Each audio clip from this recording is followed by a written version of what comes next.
Welcome back to the year 1988 as we continue our look at the G.I. Joe toy line by Hasbro.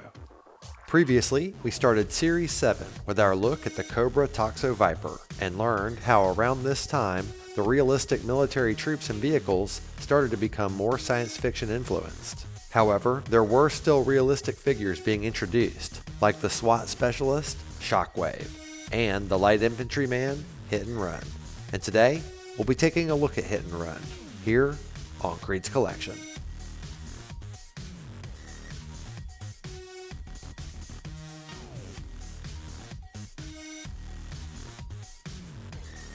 Hey, welcome back to another episode of Creed's Collection. Today we are looking at the light infantryman Hit and Run from the 1988 G.I. Joe toy line by Hasbro.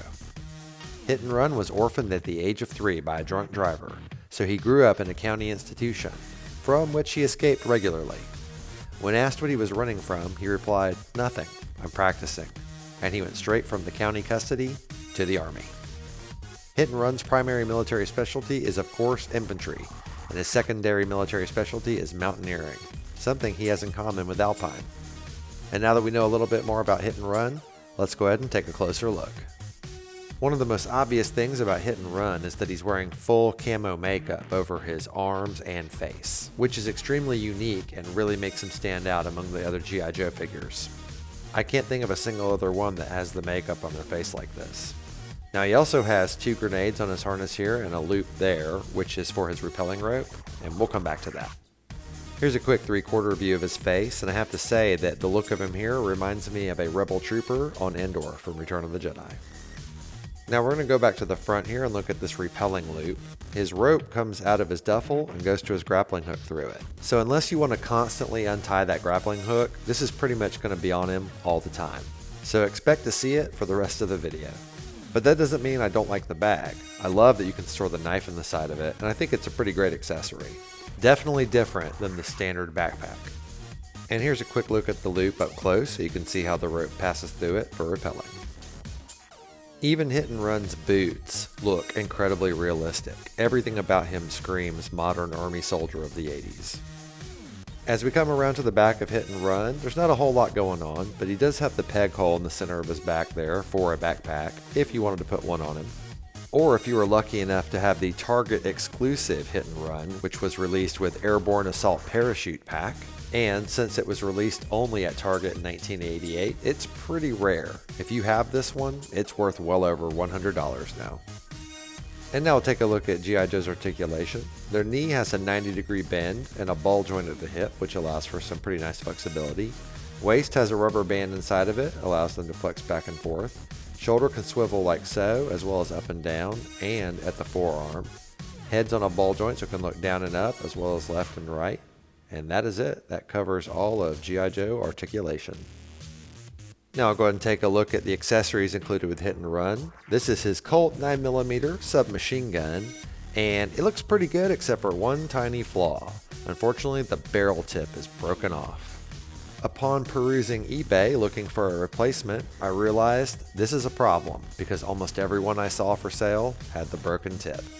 It's not a super obvious flaw if you're not looking for it, but it's still there. And that brings us to Hit and Run's Bowie knife, which I think looks really good. I love this accessory quite a bit, and I really like that you can store it in the side of his duffel bag. And that brings us to his duffel bag, which has some carabiners clipped to it right there. And on the other side, there's the Bowie knife, which you can slide out very easy and slide back in no problem whatsoever. Now right here, there's a handle, which allows you to reel the rope into the bag. Just rotate it like so, and it winds it up. And if you want it to come back out, you just pull, and it releases quite easily. A very cool G.I. Joe accessory. On the other end of the rope here, you have the grappling hook, which I think looks pretty awesome as well. It kind of has a similar look here at the bottom to Alpine's, and since the rope is tied to the grappling hook, that's pretty much why you never remove it. Here's a few pictures of Hit and Run in action because I cannot resist taking a G.I. Joe figure outside and snapping a few pics of him. Now we're going to take a look at the copyright info. Across the bottom here you can see made in Hong Kong, and on the inside of the left leg, 1988 Hasbro. Here's a look at Hit and Run's file card. If you'd like to read it, pause now. And now for our He-Man size comparison. Obviously, Hit and Run's quite a bit smaller than He-Man, but He-Man's not real worried about that. All he wants to do is introduce Hit and Run to his good buddy, Moss Man. Thank you so much for taking the time to watch my toy retrospective for Hit and Run from the 1988 toy line, G.I. Joe by Hasbro. I never really put together that Hit and Run's name came from his childhood trauma when he was 3 years old, and I have to say that makes his backstory and codename one of the saddest in all of G.I. Joe. If you enjoyed the video, please leave a thumbs up, and if you have any thoughts, please leave a comment. I love reading and responding to them. And while you're at it, if you haven't already, please consider subscribing. I'd really appreciate it, and it would help my channel grow. I do a retrospective on a toy from my vintage collection every Wednesday. So hope to see you next week and every week after, here on KREED'S Collection.